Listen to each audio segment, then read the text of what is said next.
And finally, our second media story, the Daily Download. Margaret Warner takes us through it.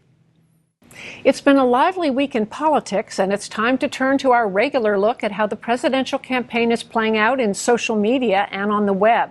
And for that, we're joined again by two journalists from the new website Daily Download. Lauren Ashburn is the site's editor-in-chief, formerly with USA Today Live and Gannett Broadcasting.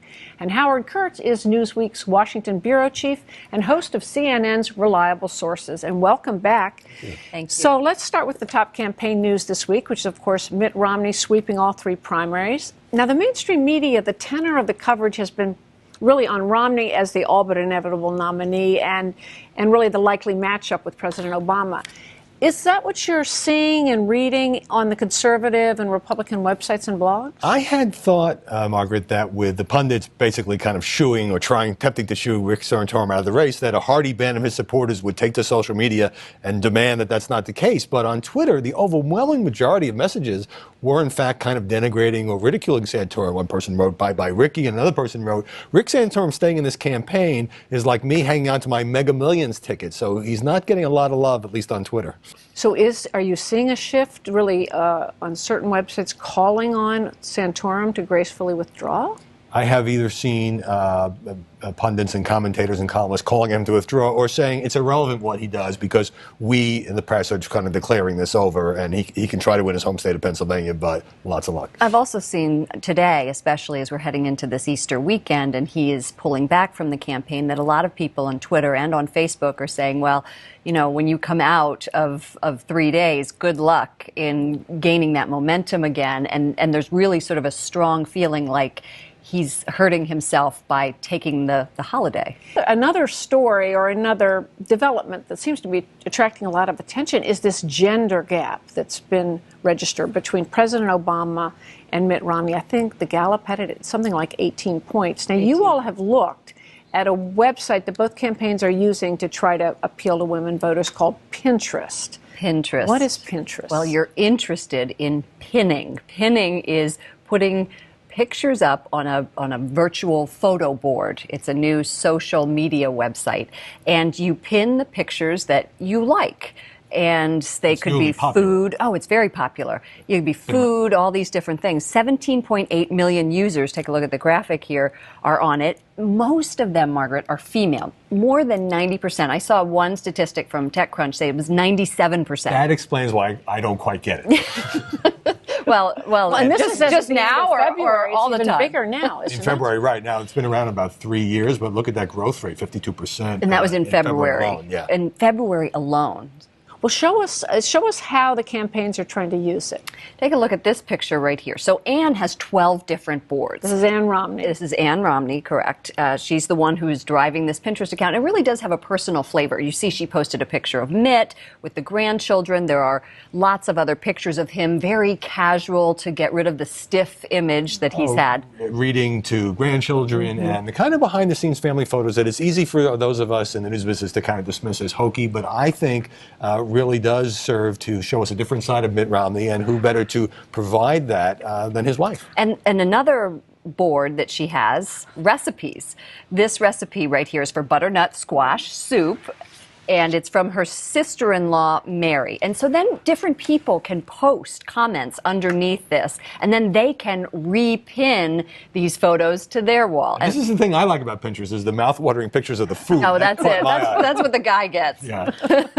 Now, they're also using it for video purposes, to post video? They are. Look at this video. We'll show this to you in just 1 second here. But it is an amazing video of Ann Romney. It's a love letter to her husband on their anniversary. My 16th birthday party was when Mitt and I really became sort of an item. And we'd maybe been dating for about 3 weeks before that, but I think we were starting to fall in love. Mitt helped plan it, and it was just sort of the beginning of our romance.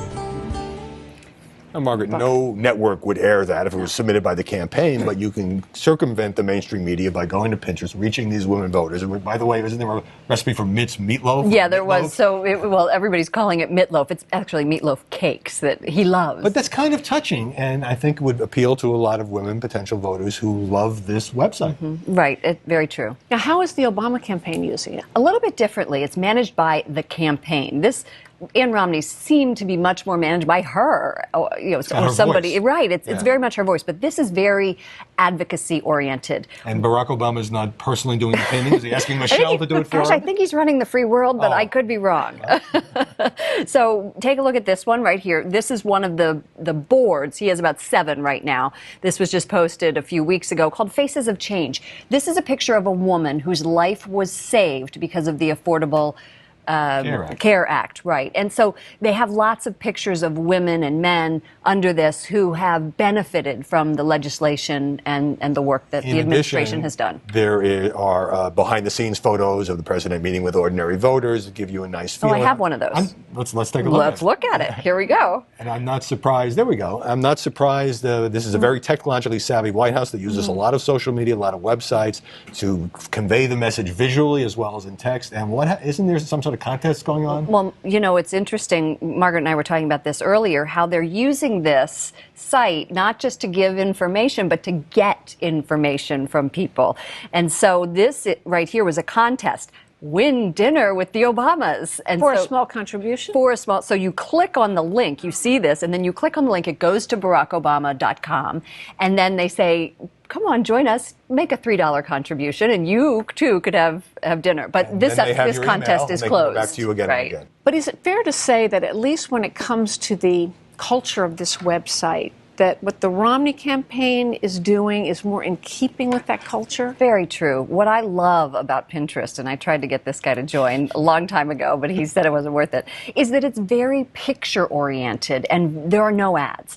And you can see pictures of Paris, France. You can see pictures of people's flowers. You can just feel what people are interested in. And it's not so much, join my group, give me money, all that kind of stuff. First Family is already very well known. What Ann Romney is doing through Pinterest, in another way, she's the looser of the two, is painting a much softer and more human picture of Mitt Romney, which is probably what he needs right now. So trying to get America, or at least these women voters, to see the Romney family the way they see the Obama family. And he's not just a candidate in a suit, but that he has a stiff candidate, right. So more to come next time. Thank you both, Howie Kurtz and Lauren Ashburn. Thanks. Media organizations are also using Pinterest, and that includes the NewsHour. You can find a link to our Pinterest page on our website.